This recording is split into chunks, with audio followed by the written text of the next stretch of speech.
If you or someone you know has diabetes, you may have built up an extra supply of test strips and lancets. That's where we come in. We'll buy the supplies that you don't need and resell them to those in need to prevent waste. Help us make diabetes management more affordable. Visit us at teststripswithaz.com.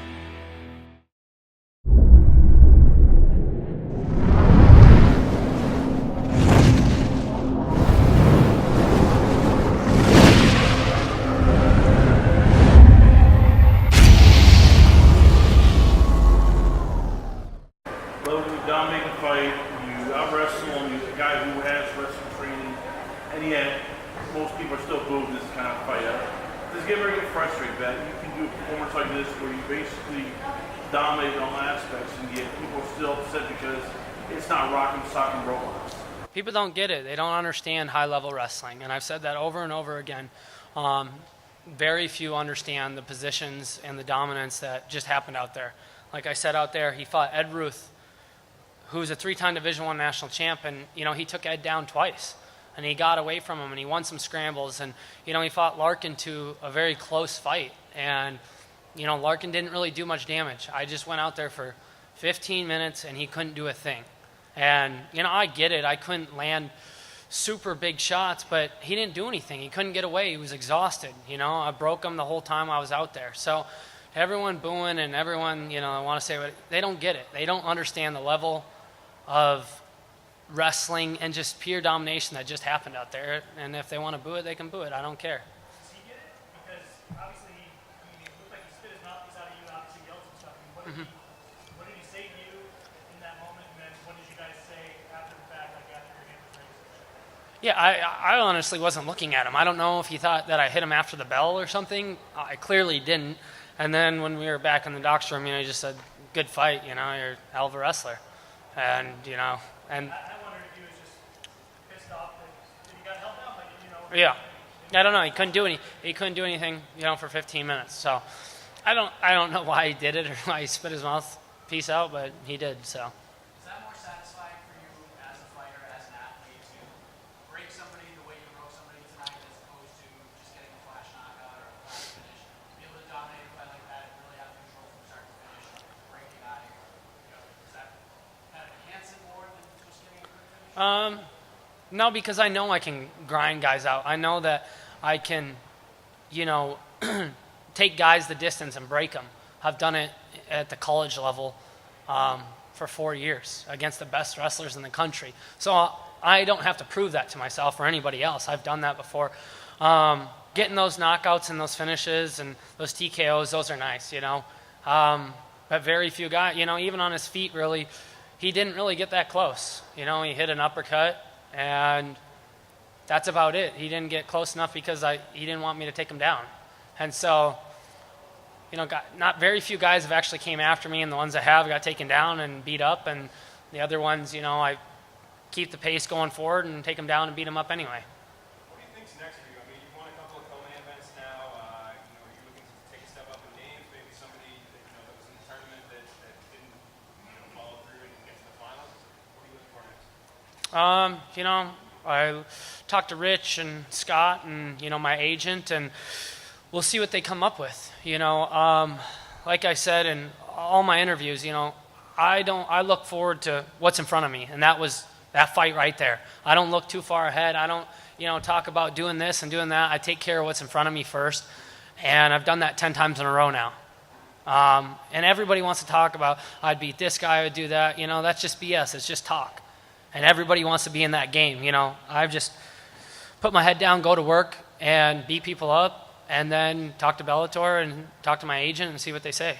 And it's worked so far, and it'll continue to work. Do you feel pressure that the sport's becoming more like that, where trash talking sells? If you're a pro wrestler, you get first.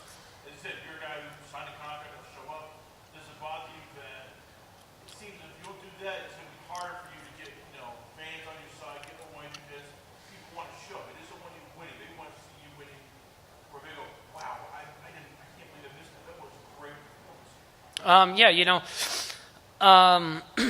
I mean, I get it. It's entertainment as well. It's not, people spent money to come here and fly and travel and watch that, and I get that. But right now, everyone I fought, no one said anything really before. No one's talked to me. No one said anything. And so I'm not stupid. I don't come out and try to be someone that I'm not.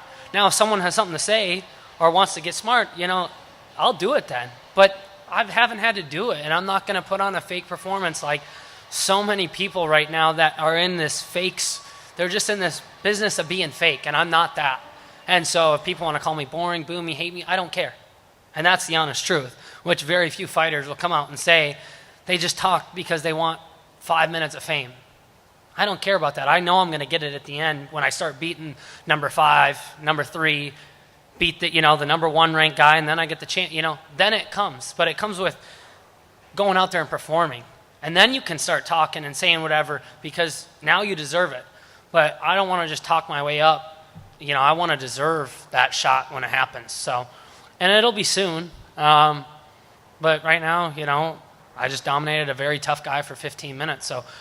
I don't know what else to say to anyone else out there booing and hating it. So it is what it is. Do you really hear it when you're in the cage, or are you able to tune it in?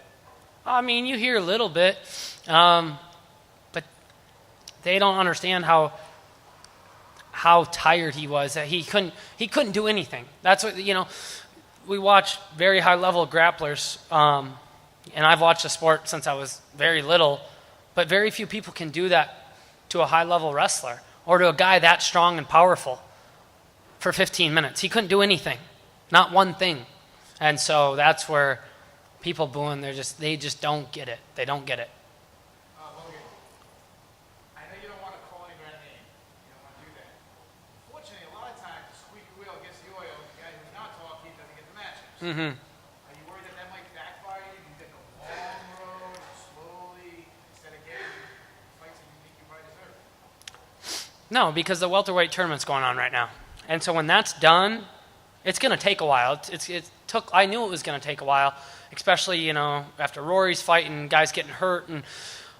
But when that's done, then it's free game. What is it if I call out someone tonight that's in the semifinals?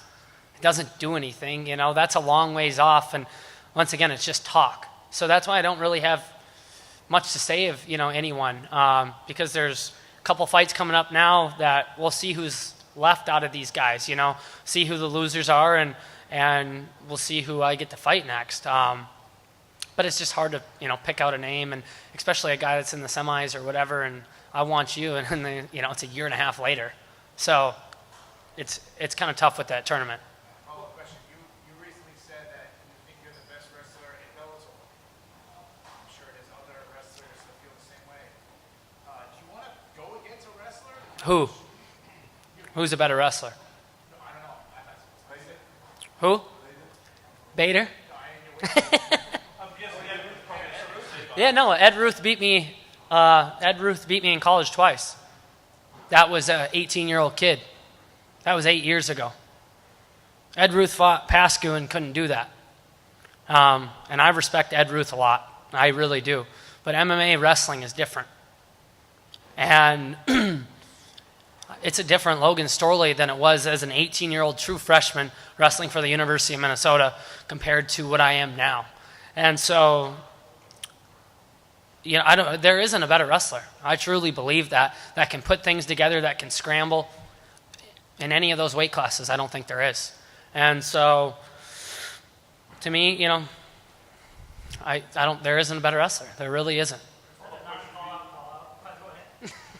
don't want to call anybody out, but I mean, and I'm not trying to Yeah. to egg you on at all. Mhm. But that was a little bit of a non-call out call out because you guys have the past. And Yeah. No, yeah, no, Ed beat me up twice in college. But like I said, that was 8 years ago. And that was a kid 1 year out of high school compared to what I am now. But I don't think anybody can keep the pace that I keep and continue moving forward and grinding on guys for 15 minutes. What did Pascu do that made, usually on top of the guy, then take his back, submit him with the choke or something like that? What was he doing that was different? He could get his back, he could get choked. What did he do that we don't see in the casual? He just did a good job of just staying solid, but he didn't try to get up. He didn't try to improve position. I hit him, my elbow's swollen. I hit him. You couldn't see, people booing. I hit him hard a lot of times. You know, I put some shots on him. I hit him in the mouth. I elbowed him in the head, and he didn't really go anywhere. And so it's kind of tough to finish a guy when he doesn't work to improve, you know. And so it was a tough position for me. I was trying to throw as many strikes as I could, damaging strikes, but at the same time, you don't want to give up a great position, you know. And I was dominating the fight. You did attempt a draw almost back then, like round 2, I think. Mm-hmm. Wasn't ever threatening to you? I mean, no, I'm at one of the best gyms in the world with high-level guys, you know. This camp, I got ready with Robbie Lawler and Kamaru Usman, and it's a different level. I got Greg Jones, 3-time Division I national champ, and Michael Johnson here tonight, and then I got Henry Hooft, and then I got Mike Barwis, my strength conditioning, who's one of the best guys, who's the best guy in the world at what he does. And so it's a very, very scientific, locked-in training camp with the best guys in the world. And so I've seen a lot of things before I get into that cage and a lot of situations. And so I'm very confident every time I step in there, and all the situations that I've kind of been in, I've already been put in during training camp.